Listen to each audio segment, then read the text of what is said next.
महाराज जी, वो विराट कोहली और अनुष्का आए थे। विराज बैठ प्रसन्न हो। जी अभी ठीक। हाँ, नहीं, ठीक ही रहना चाहिए। हम आपको अपने प्रभु का विधान बताते हैं थोड़ा सा।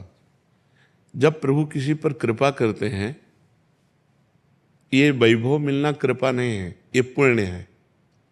पुण्य से एक घोर पापी को भी देखो, पाप करके भी उनका कोई पुण्य है जिससे वो सुकृत पूर्व के सुकृतवश चल रहे हैं, नया पाप है।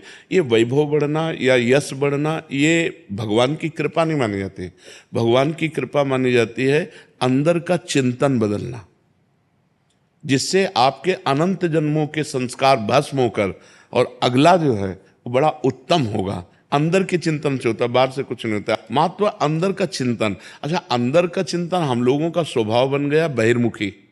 बहिर्मुखी मतलब बाहर, बाहर यश, कीर्ति, लाभ, विजय, इससे हमको सुख मिलता है। अंदर से कोई मतलब नहीं रखता कोई विरला ही अंदर से। अब क्या होता है, भगवान जब कृपा करते हैं तो संत समागम देते हैं, फिर दूसरी जब कृपा होती तो विपरीतता देते हैं, और फिर अंदर से एक रास्ता देते हैं। ये मेरा रास्ता है, ये परम शांति का रास्ता है, ये शांति का रास्ता नहीं। भगवान वो रास्ता देते और जीव को अपने पास बुला लेते हैं। बिना प्रतिकूलता के संसार का राग नष्ट नहीं होता। किसी को भी वैराग्य होता है तो संसार की प्रतिकूलता देखकर वैराग्य होता है। सब कुछ हमारे अनुकूल है तो हम आनंदित होकर उसका भोग करते हैं। जब हमारे ऊपर प्रतिकूलता आती है तब ठेस पहुंचती है कि इतना झूठा संसार, तो अंदर से भगवान रास्ता देते हैं, ये सही है। भगवान बिना प्रतिकूलता के इस संसार को छुड़ाने का कोई भी औषधि नहीं रखी। आज तक जितने बड़े महापुरुष हुए हैं, जिनका जीवन बदला है, उनको प्रतिकूलता का दर्शन करके बदला है। तो कभी प्रतिकूलता आए तो उस समय आनंदित हो कि मेरे ऊपर अब भगवान की कृपा हो रही है, कि मुझे सतमार्ग में चलने की प्रेरणा मिल रही है। अगर सतमार्ग छूटा हो, ये सब तो एक सेकंड के लिए आप विचार कीजिए। अब अपना सुधार कर लो, अपने जीवन को सत्य में ले आओ, तो अगला जो होगा वो बहुत जोर का होगा। चाहे जन्म हो तो श्रीवान, कुलवान, धनवान, वैभव संपन्न ऐसे, और भक्ति की अनुकूलता, भक्ति की अनुकूलता। खास बात श्रीवान, धनवान, कुलवान नहीं, खास बात भक्ति की अनुकूलता। अगर इस जन्म में भगवत प्राप्ति नहीं हुई तो भगवान श्री कृष्ण ने गीता में कहा है कि मेरे भक्त का नाश नहीं होता। मैं कुलवान, धनवान, श्रीवानों के कुल में जन्म देता हूं और फिर पुनः भक्ति का माहौल देता हूं, और पूर्व का जो भजन छूटा हुआ हो वहीं से उसको। अब बिल्कुल ऐसे ही रहो जैसे रह रहे हो, बिल्कुल संसारिक बन करके रहो, लेकिन अंदर का चिंतन आपका बदल जाए। अंदर के चिंतन में आपकी यश की भावना न रह जाए, अंदर के चिंतन में आपको धन बढ़ाने की भावना न रह जाए। अंदर का चिंतन हो जाए, प्रभु बहुत जन्म व्यतीत हो गए, अब एक बार आपसे मिलना चाहती हूँ, एक बार आपसे मिलना चाहते हैं प्रभु, मुझे आप चाहिए, अब संसार नहीं। तो बात बन जाएगी, तो बात बन जाएगी। तो इसलिए आनंद पूर्वक भगवान का नाम जप करो, बिल्कुल चिंता मत करो। बाबा, क्या नाम जप से हो जाएगा पूरा? ये हम अपने जीवन का अनुभव बताते हैं। सांख्य योग और अष्टांग योग और कर्म योग और भक्ति योग, चारों योगों में प्रवेश रहा है। पहले हम सन्यासी रहे हैं 20 वर्ष, 20 वर्ष सन्यासी रहे काशी विश्वनाथ जी। तो हम सांख्य योग, अष्टांग योग, जो अष्टांग योग है ना, अष्टांग योग, कर्म योग, इन तीनों को अच्छी प्रकार जान करके और फिर भक्ति योग में आए हैं। स्वयं भगवान शंकर से बढ़कर कोई ज्ञानी तो नहीं ना, सनकादि से बढ़कर कोई ज्ञानी नहीं। वो हरिशरणम हरिशरणम सनकादि हर समय जपते रहते हैं। भगवान शिव राम राम राम राम राम राम जपते रहते हैं। हम वृंदावनवासी प्रिया प्रीतम के उपासी, तो जो राम में राह है वही राह है, जो धा है ये रस देने वाली वस्तु है। तो हम राधा राधा राधा राधा, मतलब आप ये समझो कि हमारी इतनी तार्किक बुद्धि रही, हमारी श्रद्धालु बुद्धि नहीं रही।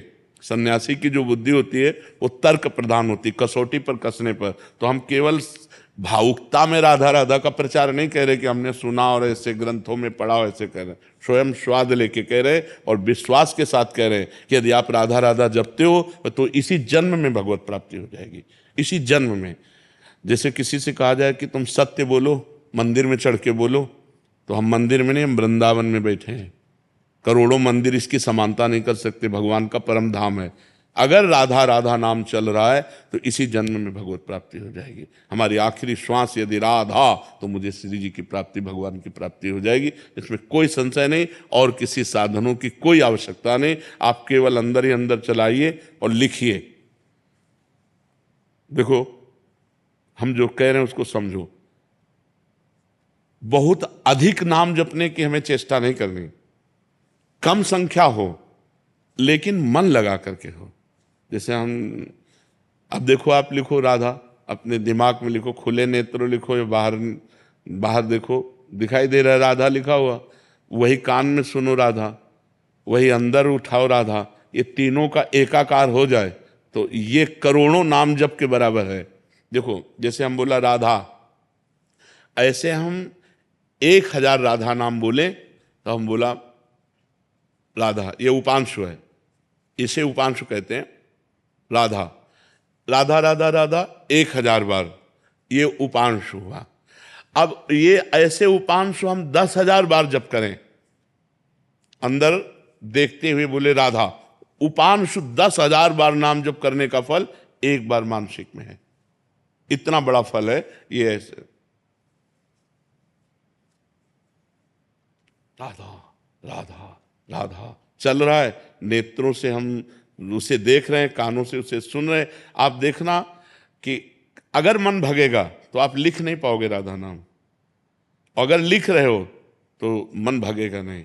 तो चाहे 10 बार लिखो, 100 बार लिखो, लेकिन एक अभ्यास बनाओ ऐसा कि कुछ समय शांति से स्नान आदि करके बैठ गए और राधा राधा लिख रहे हैं, उसी का चिंतन कर रहे हैं। इसे अपना जीवन बना लो, फिर आप परिणाम में खुद देख लेना।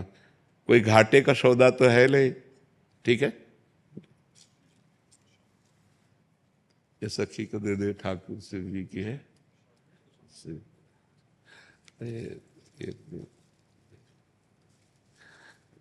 खूब आनंदित रहो, नाम जप करते रहो, प्रसन्न।